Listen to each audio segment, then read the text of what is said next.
Hello everybody and welcome to this week's IRQTC Training Tips newsletter. I'm Brian Traskos, founder and director of the Institute for Rehabilitative Qigong and Tai Chi. This week we're going to talk about intention and how it manifests in our physical world, and also what may block intentional manifestation. So to do this we need to have just a really quick anatomy review of Qigong. In Qigong we have something called the three treasures. In contemporary times, this is known as body, mind, and spirit. Now, in the Qigong paradigm, this diagram right here, this very simple diagram of the body, indicates the three treasures, or the three dantians. And the three dantians are these. The lower dantian is known as Jing, J-I-N-G. And this dantian, by the way, means energy field or elixir field. Essentially, it's a battery. It's very similar to the chakras in yogic medicine. Now, you can't have a dantianectomy. You can't have it taken out. But it is a regional area of energy that corresponds to certain physiological functions in some cases. But we're going to talk about that as we go along here. So here we go. So the Jing Dantian is the energy field or elixir field that feeds and nurtures our physical being, our bone, our blood, our teeth, our muscles, our sinews, actually all the way down to the subtle aspects of our DNA, our very most subtle physical aspects of ourself is fed and nurtured by the Jing Dantian. This is kind of the body idea. Now, coming up around our level of our heart, we have what we call Jin. I've also seen this spelled H-S-I-N, and this is a heart-mind. It's not just heart, it's actually heart-mind. The idea here, what the Qigong paradigm tells us, is that this is the energy field in the body that supports our persona, our emotions, our beliefs, our ideas about the world and how we fit or relate along with it. That's all held right in this area of our body. Again, this is our kind of persona.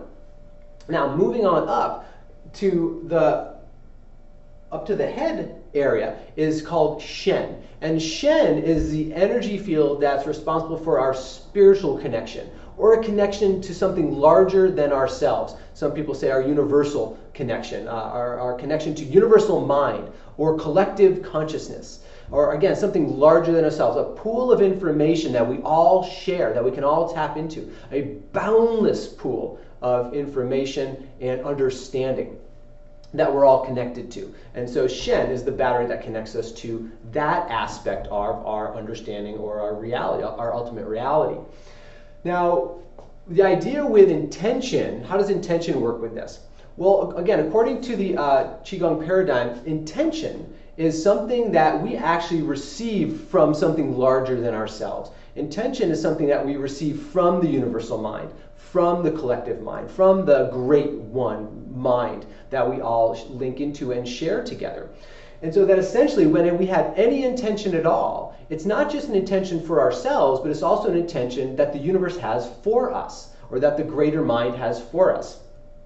So when we have an intention to take care of our families, it's not just our personal intention to take care of and support and nurture our families, it's also the universe's intention for us to do that as well. When we have an intention to go to medical school, say, or PT school, or OT school, or accounting school for that matter, whatever it happens, or clown school, it doesn't really matter. When we have an intention to do anything at all, it's not just our personal intention to do that, it's actually also the intention of the universe. Even something as simple as grabbing a glass of water. When I have an intention to take a drink of water, it's not just my own intention, it's also the intention of the universe. So when we understand that, we can pretty quickly get down to the thought of, well, then my only job is to purely follow through with the intentions that I receive from the universe, right? And I may personalize them as my own intentions, but they also serve something greater than myself. And when we all do that, we all actually fit perfectly together in how the world and the universe function. And if we all have that ability just to transmute the intention we receive into physical action.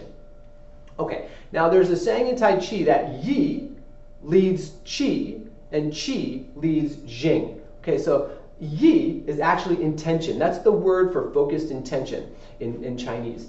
or the character anyway, that associates with that. Now, Qi, of course, is the energy of all of life, but in this case, is specifically the energy of the body, okay? The energy of the body. And this corresponds to our heart-mind, to our persona, to our beliefs, to our ideas of how we relate to the world and to ourselves and to others. Okay, that happens here in the heart-mind. And then Qi leads Jing, or our physical activity. So anytime we receive an intention to do anything at all, or we have an intention to do anything at all, in order for that intention to manifest, it has to be followed through with physical action. So if I have an intention to have a glass of water, the water's not just going to come over to me. I have to reach to the water. My physical apparatus actually has to engage to bring the water closer to me. I have an intention. Okay? And then I have a physical action, this is physicality, associated with, to follow up with that intention. If I want to go to medical school, or PT school, or clown school, whatever it is, I have to physically fill out the application. I have to physically hand in the application. I physically have to do something to follow up with that intention. So whatever intention you have to have a physical following to it. So you can see that pretty directly, right? Intention, physicality, and then we can manifest the intention. So this is where some of the problems start to occur. That we have this pure intention for something. But you notice that intention has to be routed through our heart-mind in order for it to be acted upon with the physicality. So I have my glass of water, and if I have an intention to have a drink of water, and then as I'm as I'm reaching for the glass of water, I have a thought or belief that that water is going to poison me, that's going to affect the use of my physical body. I probably won't reach there. I'm actually going to probably recoil from it, or I'm going to move further away from it, or I'm going to knock it on the floor. I'm going to do something other than drink it if I have a belief that it's going to poison me. And one of the primary blocks in our heart-mind is actually fear. Okay, that's one of the most common blocks that we have in the heart-mind. And fear is one of the most common blocks that stand between us physically manifesting our most purest intentions. So if I'm afraid that the water is going to poison me, I'm not going to drink it. I'm going to do something else with that. Now, if here's just a basic example of this. So I remember one time I was really interested in taking this course with this prominent Tai Chi instructor, world famous Tai Chi teacher. If I said his name, you would know it probably. And I was kind of scoping him out for a while to see if this course is something I really wanted to take, really wanted to check out, and it was something I really wanted to do. And the more I read about it, I got more excited about it. Oh my God, I really want to do this. This could be wonderful for me. I could do so many great things with it. And so I had this intention brewing in me to really kind of take this particular course with this particular instructor. And I waited a whole year to do it. It was the right time all of a sudden. I had things lined up. I had support from my family, all that kind of stuff. I went all the way through the registration process. And when I had everything filled out, my credit card information in there, everything, and all I had to do was click the submit button to go ahead and purchase, order kind of thing. And I froze. And I started to break out in this cold sweat. And I started to shake. And all of a sudden I felt like there's this invisible barrier between me and the click button. I couldn't even make the click. And what it was fear. All of a sudden, I looked all of a sudden at the price tag on this thing, because it was a significant amount of money to make this financial investment in this idea. And I literally froze. I was literally paralyzed and overcome with the idea of lack. Oh my God, if I spend the money on this, I'm not going to have the money for something else. What am I going to do? This money's going to drain my bank account. It's going to run out my credit card. And I had all these ideas running through me that money was in some kind of mass shortage. I could never find it again if I spent it on this particular training. And I was literally frozen in fear.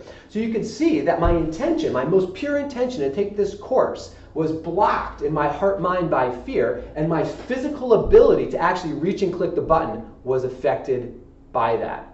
Now, luckily, I knew a little bit about what was going on with me, so I was able to take some deep breaths, just watch that fear kind of run its course a little bit, build a little bit, and wax and wane, and then make my click. And once I made my click, it was done, and I was going to do this course, and I'm so glad I did, because it literally changed my life. It was life-changing in two respects. Number one was that the information and the experience of being at the course was life-changing, but also my ability to overcome my fear and make the click anyway has made it easier for me to make more decisive decisions moving forward with all other kinds of things in my life. So I just want to say just how important that is to overcome those things. So these fear blocks can really change how we physically move forward in the world. Now, another idea is just kind of looking at the physicality of it. So one place we can get blocked is in our heart-mind, okay? The other place we get blocked is literally in our physicality. And so, if I have an idea, I want to reach forward and grab that glass of water and take a drink from it. If I have something wrong with my arm and my arm's weak or it gets moved off to the side, or it's too tight on one side, and if I have something physically going on with my arm and I can't physically reach for that, then that's also going to act as a block through my intention. And we often see this in terms of stiffness and tightness. We're very stiff. Think about a gymnast who has an intention to do a perfect backflip off of a balance beam.